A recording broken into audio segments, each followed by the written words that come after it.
As far as I can find from the Jewish sources, the ban on the name didn't exist in the first century. The only people who followed the ban on the name in the first century were the Samaritans, who never spoke the name, and we have evidence for that. And the Essenes, who wrote the Dead Sea Scrolls, they believed the name was too holy to pronounce. The Pharisees actually had a teaching that when you greet your fellow, you must greet him using the name. And they explain what they mean.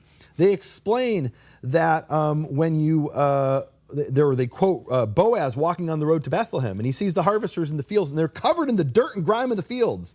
Like these aren't people who are sanctified in the temple. And he says to them, Yehovah imachem, Yehovah be with you. And they say to him, Yevarechecha Yehovah, Yehovah bless you. And the rabbis say in the first century, this is the greeting of ancient Israel. This is the way that we are culturally, the way we greet people. And they bring another example from Gideon. When the angel sees him, he says, Yehovah be with you. And the beauty of the story there is that Gideon in Judges 6, he thinks, well, this is just a greeting. It's like he's saying to me, hello, how are you?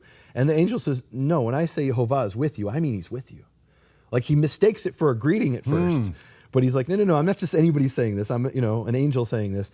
Beautiful, beautiful things there.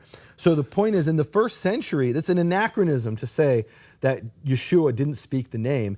There was a rabbi I've talked about in my book, Shattering the Conspiracy of Silence, and in the Open Door series, I talk about this.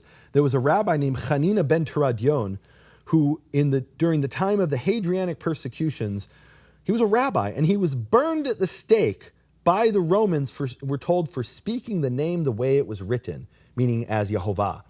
Instead of saying Adonai, he actually spoke the name, and this was in response to the Roman ban on speaking the name. It started out as a Roman persecution. He said, if you forbid us to speak it, I'm going to speak it publicly. And it cost him his life. And the Roman persecution of Hadrian, just to give you an idea, Hadrian died, and so the persecutions continued up until the year 138.